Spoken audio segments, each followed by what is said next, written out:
PSM Makassar baru saja mendatangkan bek jangkung asal Afrika. Ia digadang-gadang menjadi benteng kokoh di lini belakang pasukan Ramang. Siapa dia? Berikut profilnya untuk Anda. Ya, dia adalah Yuran Fernandes. Ia merupakan pemain asal Cape Verde, Afrika.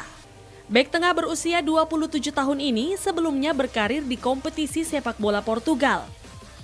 Pemain dengan tinggi 198 cm ini sempat memperkuat 8 klub berbeda di Portugal. Dikutip dari Transfermarkt, Yuran Fernandes punya nilai pasar terbesar 3,4 miliar rupiah. Di lini belakang PSM, Yuran tentu akan menjadi duet baru Erwin Gutawa dan beberapa pemain belakang lokal yang lain. Dengan bergabungnya pemain ini ke PSM, lini belakang pasukan Ramang diharapkan bisa lebih kokoh. Wahyu Syaputra, Selepes TV.